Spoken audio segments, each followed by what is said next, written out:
Agad na pong natalakay ng Korte Suprema itong naging motion for reconsideration ng mababang kapulungan ng Kongreso o House of Representatives na may kinalaman sa kanilang pagnanais na mabaliktad po yung naunang desisyon ng Korte Suprema dito po sa pagbasura sa impeachment o pagdideklara na unconstitutional.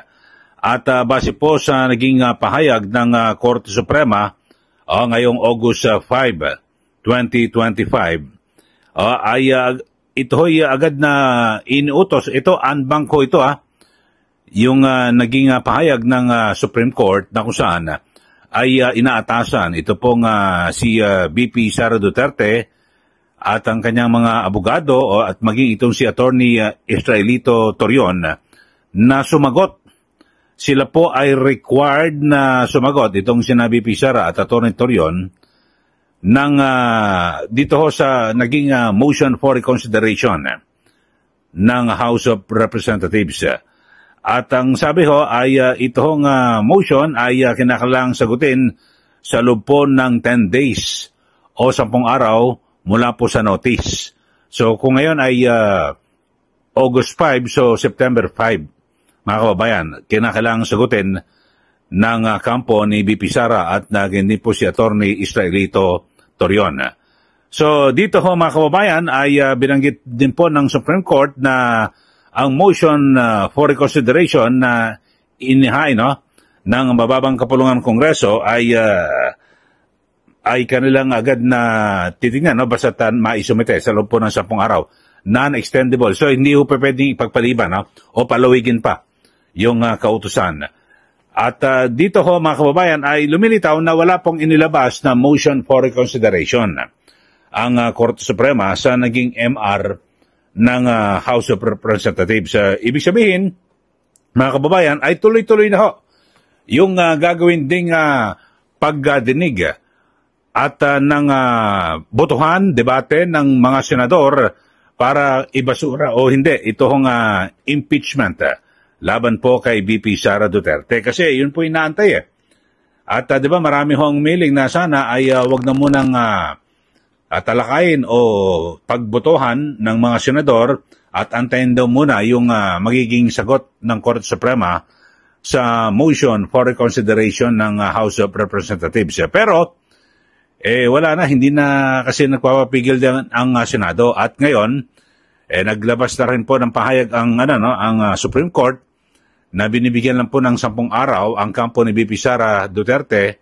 at si Attorney Israelito Torion na sagutin ang MR ng House of Representatives. Dahil dito, wala na po makakapigil sa Senado para magtuloy-tuloy yung kanilang botohan at inaasahan nga po mga kababayan, base po sa mga naunang report ay marami po ang pabor na sundin ang naging desisyon at kilalanin ang desisyon ng Supreme Court.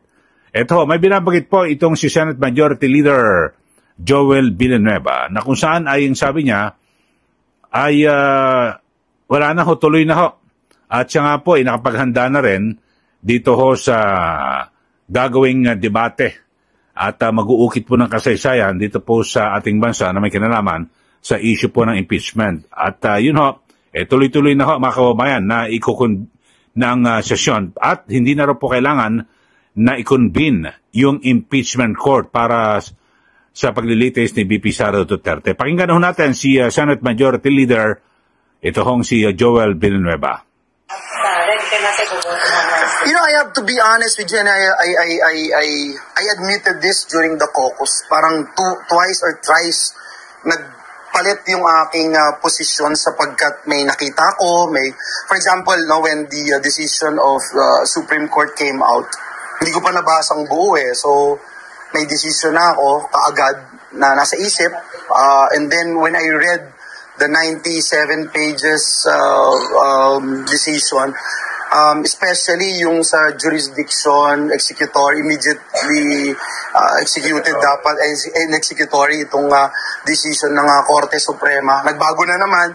Tapos yung position ko before na, if you recall, when Senator Bato made the motion to dismiss, di ba, ako yung unang nag-object because I thought we have to convene first as an impeachment court. And that's the main reason why we convened as an impeachment court. Nagsumpa si SP Cheese, pati yung mga senator judges, di ba? And then dun diniscuss dun sa impeachment court. And so ako, from the start, yun din yung pananalig ko, no? But nagbago yung pananaw ko when I saw the decision. Lalo na nung binasa ko din pati yung concurring decision, no, nung ilang mga justices, pati nga yung pagtawid which is a totally different issue, and I don't think we'll be able to tackle it on Wednesday, no. So with that, I felt na now my position is we don't need to actually convene as an impeachment court to decide on whether or not we will submit ourselves to the decision of the Supreme Court. Okay, so yun ho ang pahayag ni Senator Villanueva. So hindi na ho kinakailangan na mag-convene ang Senado bilang impeachment court. Ano ibig sabihin ho niyan? So wala na po kasi wala na pong lilitisin.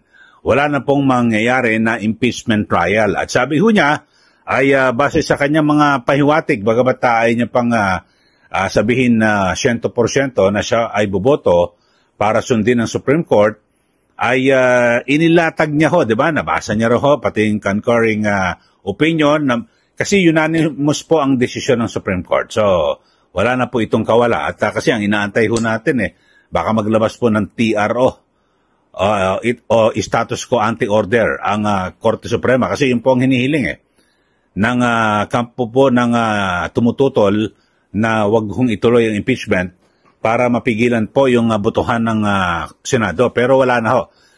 Yun ho, nagpahiwatig na. At sabi po ni Senator Villanueva, hindi na po nangailangan na i-convene yung impeachment court. So lumilitaw kasi wala na hong impeachment trial o paglilitis na magaganap diyan po sa Senado. So itong posisyon na ho ito ni Senator Villanueva, Majority Leader, ay ito rin ho ang naging posisyon, di po ba, ni Senate President Chis Escudero.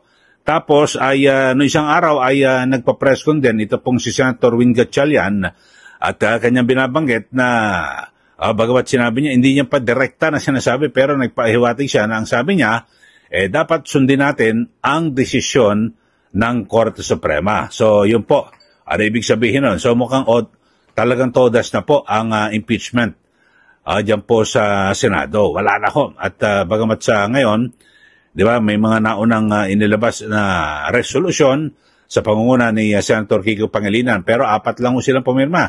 Si Senator Pangilinan, Bam Aquino, Ontiveros at Tito Soto. So 4 lang ho sila. So tama ho ang binabanggit ito ni Senator Jingo Estrada na 19 to 20 ang boboto para tuluyan ng ibasura ito pong impeachment laban po kay BP Sara Duterte. So maliwanag ho yan. Alam niyo ho, sa mga ganyang botohan, kahit ano lang, simple majority na tinatawag. 13 lang po ang bumoto, okay na po, o lats na, o panalo na. Halimbawa, 13 ang bumoto na kung saan sabi, ibasura na impeachment na yan. At dapat nasundin natin ang desisyon ng Supreme Court. Tapos na ang kwento. Ganun ho. At siguro panahon na ho, mga kababayan, natapusin na ho yung issue na yan. Kasi talagang hanggang sa ngayon, yan po ang nagiging dahilan ng pagkakawatak-watak ho ng mga Pilipino. Tingnan nyo yung mga dilawan. O kanya-kanya may mga para-parali. O tapos lahat po, iisa ang naratibo. Dating retired justice, alam nyo. Retired na ho kayo Ex na ho kayo, dati na. Manahimik na ho kayo. Huwag nyo nang sirain. O huwag nyo nang guluhin yung kasalukuyang nasa Supreme Court. Kasi tapos na ho kayo Di ba, dapat kadalasan kung meron po kayong delikadesa, dati ko kayong naglingkod at makasamahan nyo, makasamahan ko dati yan Ayoko na mag-comment, dapat mga ganun ho ang gagawin ho. Kaya lang, wala akong delikadesa Kasi, meron silang pinapanigan. At meron silang political leaning or political agenda. O kaya ganyan ho, mga kababayan, ayaw ho magpaawat.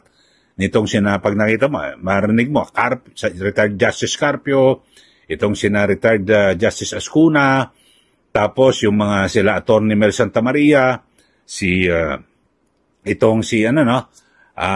mga sinasabi sa Rene Sarmiento, Tony Sarmiento, dating kasama po sa nagbalangkas sa Ligang Batas, sila Atty. Monsod, iisa lang ho ang naratibo.